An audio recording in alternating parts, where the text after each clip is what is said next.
एक छोटे से गांव में एक पंक्चर वाला था जिसका नाम था जगन। उसका एक छोटी सी दुकान थी जहां वह आने जाने वालों के टायरों में पंक्चर लगाकर गुजारा करता था। लेकिन उसकी सबसे बड़ी कमजोरी थी उसकी लालच। वह अपने ग्राहकों से ज्यादा पैसे लेने के बहाने ढूंढता रहता था। अगर किसी के टायर में एक छोटा सा छेद होता तो वह उसे बड़ा दिखाकर कई पंक्चर लगाने की सलाह देता। जगन का मानना था कि लोग जितने ज्यादा पैसे देंगे उतनी ही उसकी कमाई बढ़ेगी।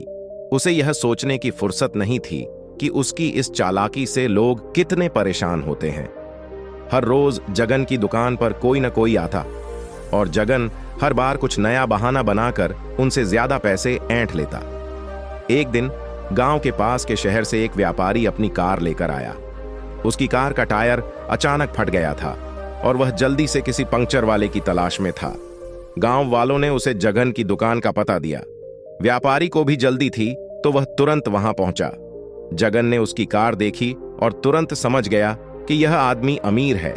उसने मन ही मन सोचा, वाह, आज तो मेरी किस्मत चमक गई। इस व्यापारी से तो अच्छा खासा पैसा वसूल कर लूंगा। जगन व्यापारी की ओर बढ़ते हुए बोला, साहब, आपकी कार का टायर तो बहुत बुरी हालत में है। लगता है कि कई जगह से पंक्चर हो गया है। इसे ठीक करने में काफी मेहनत लगेगी और पैसे भी ज्यादा लगेंगे।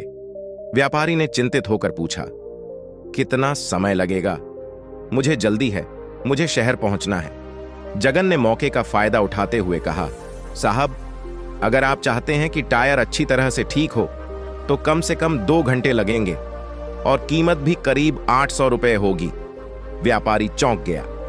800 रुपए एक पंक्चर के लिए? क्या तुम मुझे बेवकूफ समझते हो? जगन ने चालाकी से कहा, साहब, यह सिर्फ एक पंक्चर नहीं है। टायर की हालत बहुत खराब है। अगर आप शहर तक सुरक्षित पहुंचना चाहते हैं तो इसे अच्छे से ठीक कराना पड़ेगा। व्यापारी ने सोचा कि उसकी सुरक्षा सबसे महत्वपूर्ण है और उसने मजबूर होकर जगन की बात मान ली।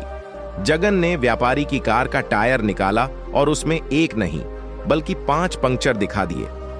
वह जानता था कि इन पंक्चरों में से 3 तो पहले से ही ठीक थे, लेकिन लालच में उसने व्यापारी को धोखा देना सही समझा। जगन ने पंक्चर लगाना शुरू किया और मन ही मन सोचता रहा, वाह, आज तो बड़ा मुनाफा होगा। इस व्यापारी को तो मैंने अच्छे से फंसा लिया है। 2 घंटे बाद जब पंक्चर लग चुका था, जगन ने व्यापारी को बुलाया और कहा, साहब, आपका टायर अब बिल्कुल ठीक है। आप आराम से शहर तक जा सकते हैं। बस 800 रुपए दे दीजिए। व्यापारी ने पर्स से पैसे निकाले और जगन को दे दिए, लेकिन उसके चेहरे पर असंतोष साफ झलक रहा था। उसने सोचा, यह आदमी कुछ ज्यादा ही लालची लग रहा है। लेकिन व्यापारी ने कुछ कहा नहीं और अपनी कार लेकर चला गया। कई दिनों तक जगन इसी तरह अपने ग्राहकों को धोखा देता रहा। वह जितना लालच करता उसकी कमाई उतनी ही बढ़ती जाती। लेकिन कहते हैं ना, बुरे कर्म का फल एक दिन जरूर मिलता है। ऐसा ही कुछ जगन के साथ भी होने वाला था। एक दिन गांव में एक साधु महात्मा आए। वे गांव के बाहर एक पेड़ के नीचे बैठे थे और ध्यान कर रहे थे। गांव के लोग उन्हें देखकर उनकी ओर खींचते चले गए। साधु महात्मा का चेहरा बहुत शांत और सजीव था। उन्होंने गांव वालों से कहा, इस गांव में बहुत अच्छा वातावरण है, लेकिन यहां के कुछ लोग लालच और बेईमानी के रास्ते पर चल रहे हैं। याद रखो, जो भी बुरे कर्म करता है उसे उसका फल जरूर मिलता है। जगन भी साधु की बातें सुन रहा था, लेकिन उसने उन्हें नजरअंदाज कर दिया। उसे लगा कि ये तो बस साधारण बातें हैं जिनका उसकी जिंदगी से कोई लेना देना नहीं है। कुछ दिन बाद वही व्यापारी फिर से उस गांव से गुजर रहा था। इस बार उसकी कार का टायर फिर से पंक्चर हो गया। उसने गांव वालों से पूछा कि क्या कोई और पंक्चर वाला है, क्योंकि पिछली बार उसका अनुभव अच्छा नहीं रहा था। गांव वालों ने उसे बताया कि आसपास और कोई पंक्चर वाला नहीं है और उसे फिर से जगन की ही दुकान पर जाना पड़ेगा। व्यापारी मजबूर होकर जगन की दुकान पर पहुंचा, लेकिन इस बार वह सतर्क था। उसने सोचा, इस बार मैं इसे बेवकूफ नहीं बनने दूंगा। जगन ने व्यापारी को देखते ही कहा, साहब, फिर से टायर पंक्चर हो गया। लगता है टायर बदलने का समय आ गया है। व्यापारी ने शांत भाव से कहा, ठीक है, तुम पहले पंक्चर देख लो, लेकिन इस बार मुझे अच्छे से बताना कि कितने पंक्चर हैं। जगन ने व्यापार की पुरानी चाल फिर से आजमाने की सोची। उसने टायर की जांच की और फिर से कई पंक्चर दिखाने की कोशिश की, लेकिन व्यापारी अब सतर्क था। उसने अपनी गाड़ी से एक छोटी टॉर्च निकाली और खुद टायर की जांच करने लगा। जैसे ही उसने देखा कि जगन झूठ बोल रहा है, उसका गुस्सा 7वें आसमान पर पहुंच गया। व्यापारी ने गुस्से में कहा, तुम फिर से मुझे धोखा देने की कोशिश कर रहे हो।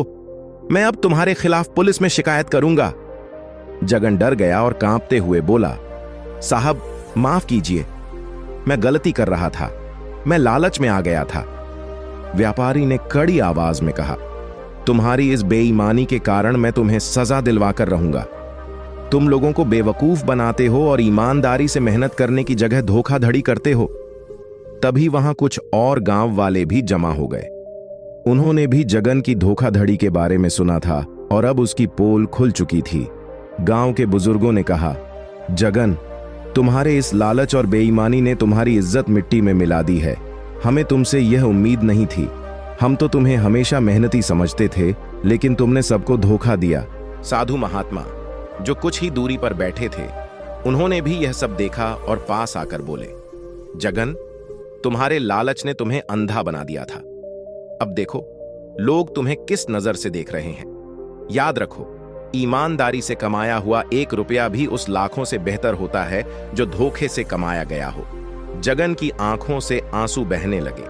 वह समझ चुका था कि उसके लालच ने उसे कहां लाकर खड़ा कर दिया है। उसने व्यापार से और गांव वालों से माफी मांगी। उसने वादा किया कि वह अब से कभी किसी के साथ बेईमानी नहीं करेगा और ईमानदारी से अपनी दुकान चलाएगा।